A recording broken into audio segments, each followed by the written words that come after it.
The correlation of mass disappearances and proximity to cave systems is something that I learned about recently, and it sent me down a major rabbit hole. From winding, claustrophobic chambers, dangerous terrain, and even hauntings and aliens, creepy cave stories are super captivating. Starting off strong, we have Murphy's Cave, commonly referred to as Mark Twain Cave, and the Lost Boys. Murphy's Cave, found in Hannibal, Missouri, was discovered between 1819 and 1820. The cave is 3 miles long with 4 separate entrances and 260 passages, along with a year-round temperature of 52 degrees Fahrenheit, 11 degrees Celsius, so pretty cold. 57 years ago, on May 9th of 1967, the group of 3, by the names of Joey, Billy, and Craig, set out to explore the extensive cave system after having their interest sparked by Joey's apparent sighting of an alien spaceship over a nearby cliff, and after being warned multiple times not to enter the cave due to the extreme dangers they might face if they did. But of course the warning was unheeded and the boys set off on their expedition. When they did not return home in the evening, the first reported instance of chaos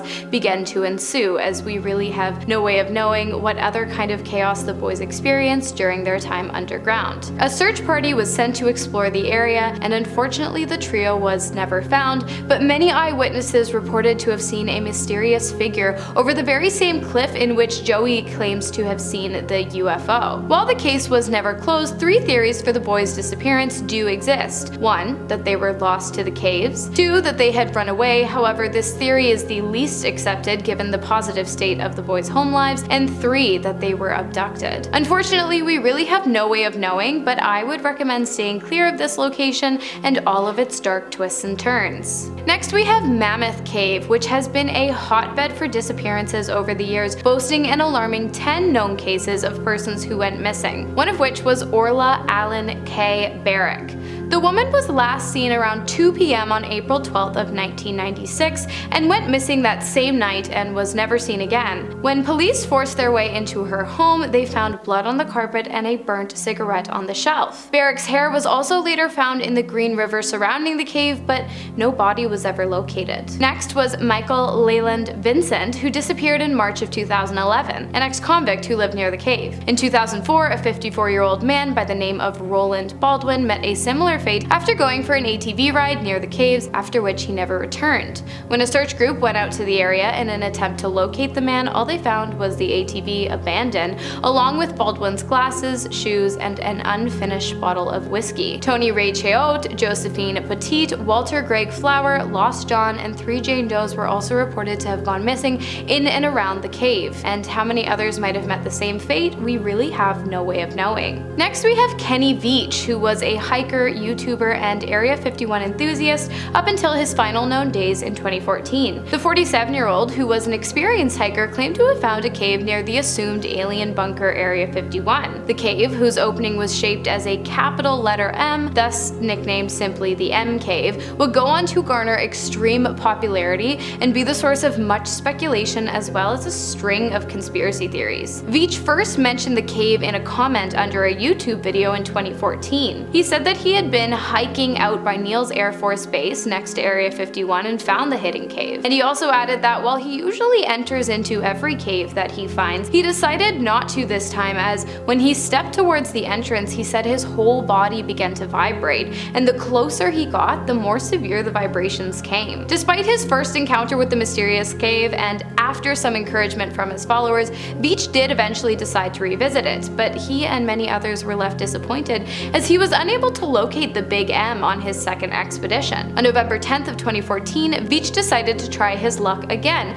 and headed out to try and find the cave once more, but unfortunately that was the last anyone ever heard from him, as he did never return home from his final voyage. Speculation as to what could have happened to Kenny took off and ranged from Veach uncovering government secrets and alien forces all the way to being mauled by an animal or perhaps even faking his own death. However, one comment left on the missing YouTuber's page posted before his final expedition really stood out. The comment read, "Do not go back there. If you find the cave entrance, do not go in. you won't get out. Sand Cave, also known as Kentucky's underground enigma, is up next. The cave is no longer accessible due to safety concerns after a man by the name of Floyd Collins was trapped in its sandy maze for 18 days and was later found dead within its walls. Floyd, born July 20th of 1887, was an American cave explorer in the state of Kentucky. He lived to be just 37 years old after an accident occurred during an exploration in which Collins had hopes to discover a new entrance to the nearby Mammoth Cave, and of which he did not return. Floyd was a highly experienced explorer, so when he didn't make it back from his expedition, people naturally began to worry, and so a search team was sent out after him, of which only 2 were able to successfully reach the man. It appeared Floyd had become trapped by a rock that had fallen from the unstable sand and limestone walls of the cave, and many men spent many days attempting to come up with a solution for his rescue, during which Floyd's brother, Homer Collins, would slink down into the place his brother had been captured by the mountain's underground tunnels and provide him with food and water, all the while trying to remove the rubble that held him in his place. Unfortunately, though, he was unsuccessful. On the 18th day, however, rescuers were able to finally reach Floyd, but the efforts proved to be futile as Collins had sadly passed due to exposure from the elements, and not only that, but the sand cave had sealed Floyd's body within his walls. So it wasn't until several months later that his body was able to be extracted and he was buried near his family's home. However, it seems he was eventually moved, as his body now rests in the Mammoth Cave Baptist Church Cemetery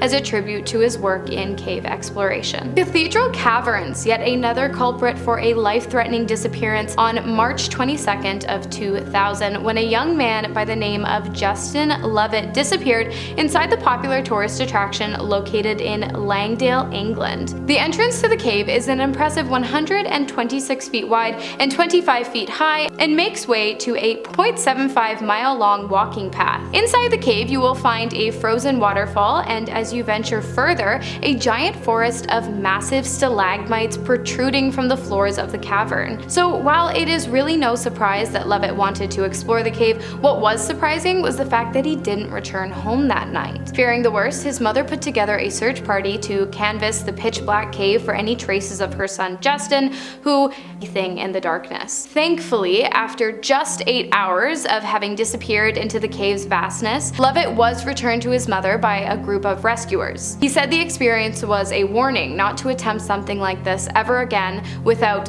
3 sources of light and the accompaniment of another person. Next on the list, we have a Vortex Spring, an underwater cave system in the state of Florida, also the largest diving facility in the state. The site boasts multiple man-made caves as well as a cavern with depths of 115 feet, 35 meters. Snorkeling in the area is open to the public, but to dive into the tunnel-like cave systems requires both dive and cave certifications, both of which Ben McDaniels had previously obtained before taking his last known dive on August 18th of 2010. McDaniels, age 30, born in Memphis, Tennessee, was working on becoming a dive instructor in the hopes of opening up his own dive business. On the day of his disappearance, he had successfully completed a morning dive at a depth of 58 feet, 17.6 meters, after which he refilled his tanks in a nearby dive shop. Around 7:30, he began to attempt his second dive of the day, of which he unfortunately never returned. Left behind was McDaniels' truck, wallet, driver's license, dive logs, and a map he had made of the Springs cave systems. The last known person he had spoken to was his mother in a phone call before his descent. For months after the disappearance, dive experts searched the area, except for an extremely dangerous area in the back of the cave system, and no body was ever recovered. The only trace of McDaniels found within the massive cave was 2 air tanks placed together near the underwater entrance, which seemed odd since generally tanks would be placed apart from one another as life-saving pit stops should a diver ever become low on oxygen when making their trip back up towards the surface. While Ben McDaniels is believed to have drowned within the cave, he is still classified as a missing person today. Okay, this next one is Berome Cave. The cave was discovered in 1961 in Perry County in southeastern Missouri after a sinkhole revealed a natural underground tunnel system. When the cave was found, scientists discovered that it was home to several unique and uncommon species, including amphipods, cave salamanders, and grotto salamanders. Not only that, but footprints discovered in the still soft mud were determined to have been made from an extinct species of jaguar. On June 9th of 2022, a report was filed after a 13-year-old dog by the name of Abby went missing from a Missouri home located near the cave. It seems as though the animal had just vanished, as no trace of its presence could be detected anywhere in the area except for a few of her footprints near one of the cave's entrances. On August 6th of 2022, a recreational cave explorer by the name of Rick Haley visited the site in an attempt to map the cave, but he ended up with way more than he bargained for when he heard the sound of Abby's barks coming up through the walls of the cave. A rescue mission began that involved moving the dog through a 500-foot, 15-meter vertical climb through the tight walls of the cave. Now this one is a feel-good story, as the rescue was successful and Abby was returned home after having been missing for just over 2 months within the tight confines of the cave. How she survived, we have no clue, but we're really glad that she's okay. The Chinoyi Caves are up next. The beautiful caves located in A1, north-central Zimbabwe,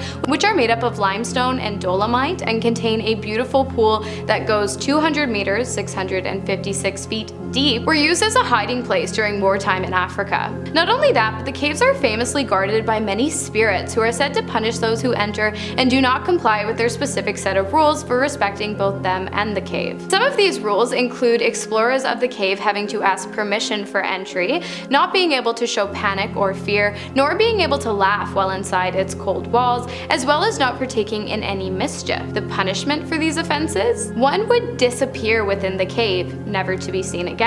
It is also said that it's impossible to throw stones into the pool of the cave, which some claim to be never ending, as the spirits living there would stop the stone from ever hitting the surface of the water, thus no ripples exist within. Locals claim that there have been many disappearances over the years due to misbehavior on the grounds, but no official reports have ever been filed. Next up we have the Wind Cave, discovered in 1881 by brothers Jess and Tom Bingham after they had heard loud whistling noises coming from a small hole in the ground, the cave's only original natural opening, which was later expanded upon to allow for exploration of the site. A vast underground cave system located in southwestern South Dakota, whose many chambers are lined with honeycomb-like calcite structures. The area became a popular destination for hikers, one of whom was named Rachel Cox. On October 22nd of 1989, Cox, age 18, along with a group of others, was partaking in a mock search and rescue mission inside the cave when Cox thought she had seen one of her instructors slip through a small passageway inside. She and her partner followed, but after realizing they had gone the wrong way,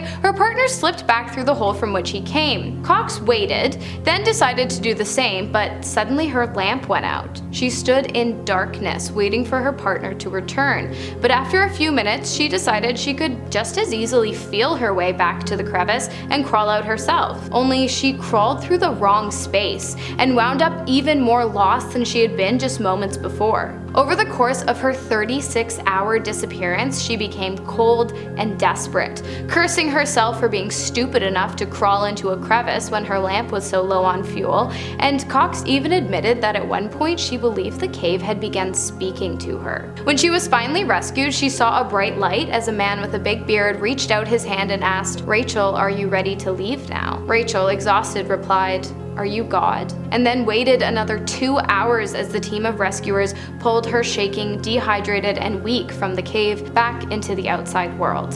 And finally we have Ellison's Cave, the 12th deepest cave in the United States.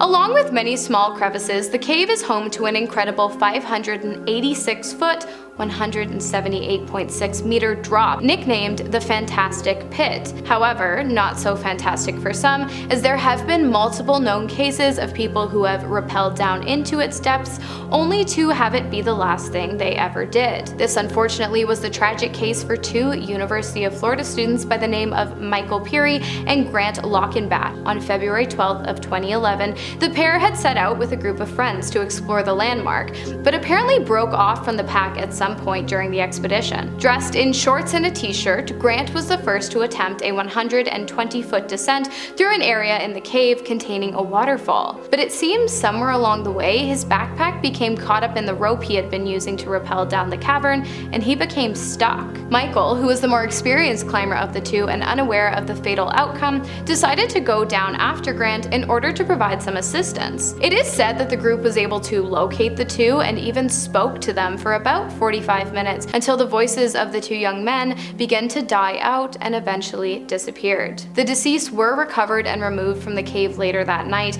and while the cause of death was never officially declared, many believe that the two died of hypothermia due to extreme cold temperatures within the cave. The passing of Michael and Grant, along with many others within the parameters of Ellison's cave, serve as a warning of the extreme dangers of cave exploration. In fact, a few years later, a group of YouTubers went back to explore the cave where the teens were lost and ended up finding another group of people stuck in the rappel. They saved them, but imagine if they weren't there. That's all we have for you today. Thanks so much for watching. I've been your host, Hannah Thompson, and I'll see you next time.